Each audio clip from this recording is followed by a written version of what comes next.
The laughter cut through the cold evening air like shards of broken glass, sharp and merciless.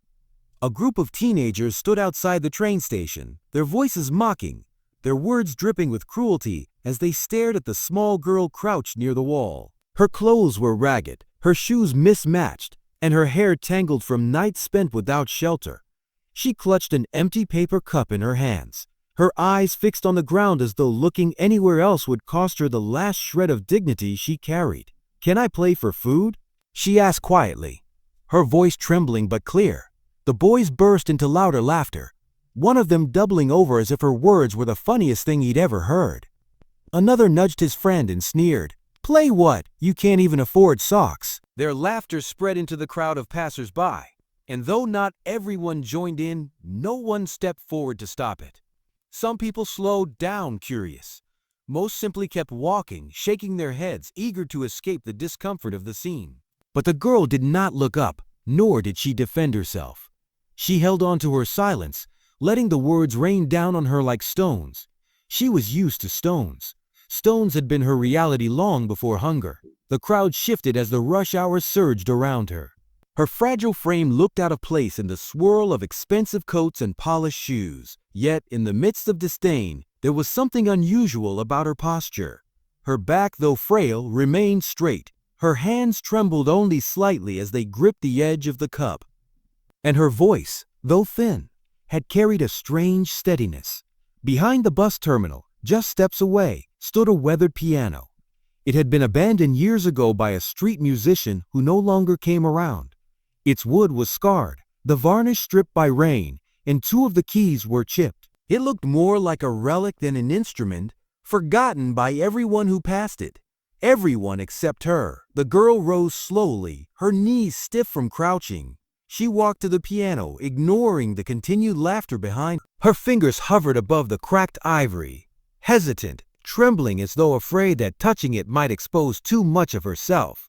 The teenagers called after her, mocking her again, louder this time so the commuters would hear. "Go ahead, princess. Show us what a starving rat can play." She didn't answer. She didn't even flinch. She simply placed her fingers on the keys and pressed down. The sound that followed was soft, almost uncertain, but it carried. The first notes floated into the evening air, bending through the noise of traffic and footsteps. The laughter faltered. The piano, broken, battered, weathered by the years, seemed to awaken beneath her touch, its rough voice transformed into something tender and alive. Her hands moved with a quiet fluency, faster than anyone expected. The music was not clumsy, not hesitant, not the fumbling of a child. It was deliberate, profound, as though her fingers were remembering something her voice could never say. Each note seemed to carry a weight greater than itself, a voice of loss and longing, a cry for warmth. The crowd stilled, conversations died down. For the first time since she had spoken, silence gathered around her. Not the cruel silence of neglect, but the reverent stillness of awe. No one there could have guessed the story behind those hands. She had once lived in a small apartment with walls that smelled of fresh paint and windows that framed the city skyline. Her mother had been a pianist, not famous but passionate, teaching music at a local school. Her earliest memories were not of toys or games, but of black and white keys beneath her small hands, her mother's voice guiding her gently, telling her to let the music breathe. Her father was gone before she could walk. Her mother worked tirelessly to keep them afloat, sacrificing meals, new clothes, her own dreams, so her daughter could have a piano of her own one day. But illness came swiftly, and with it, hospital bills that piled higher than any symphony. Her mother's once strong hands grew frail, and the music that once filled their home faded into a silence heavier than grief. When her mother passed, the girl was left alone. She was too young to fight, too small to keep what was theirs. The apartment vanished, the piano taken away. She wandered from shelter to shelter, but nights were often spent outside, curled against the wind, her stomach gnawing with hunger. Still, her mother's lessons never left her. Music lived in her hands, even when the world denied her food. And now, in front of strangers, those memories returned like fire. The melody swelled, powerful, unpredictable. It was not a child's performance. It was a confession, a cry, a plea. It carried her grief, her hunger, her loneliness, and also her defiance. the sound of a soul refusing to be buried. The same teenagers who had mocked her stood frozen. Their faces were pale, their laughter dead in their throats. A woman with shopping bags lowered them slowly to the ground. A man in a suit, rushing to catch his train, stopped mid-step. Even the commuters who had walked past earlier returned, drawn back by something they couldn't explain. And the girl? She never once lifted her head. She never sought their eyes or their approval. Her world was the piano, and in that world, she was no longer hungry, no longer homeless. She was free. A small boy tugged on his mother's coat, whispering something neither of them would ever forget. The mother reached into her purse and pulled out a bill, walking forward with quiet reverence. She dropped it into the paper cup beside the piano. Then another person stepped forward, then another. Soon, the once empty cup filled, not with coins but with folded bills, each one falling with the weight of guilt, awe, and respect. The music did not stop. It grew richer, bolder, as though the piano itself had decided to remember its old glory. The chipped keys blended into the harmony, their flaws transforming into accents, imperfections that made the music even more human. And then came the moment that silenced the city street entirely. Her hands shifted, and she began to play a piece no one recognized at first. A melody born from her own heart, not from sheet music or memory. It was her song, a song of hunger and loss, but also of her mother's voice, her laughter, her dreams. A song that said more than words ever could. I am still here. I am not broken. When the final note faded, there was no applause. Not yet. There was only a silence so heavy it felt sacred. Then slowly, the crowd erupted. Not in chaotic cheering, but in a rising wave of claps, cheers, and voices filled with emotion. The teenagers who had mocked her earlier shrank back, their faces red, their bravado gone. One of them bent to pick up his dropped backpack and slipped away into the crowd, unable to meet her eyes.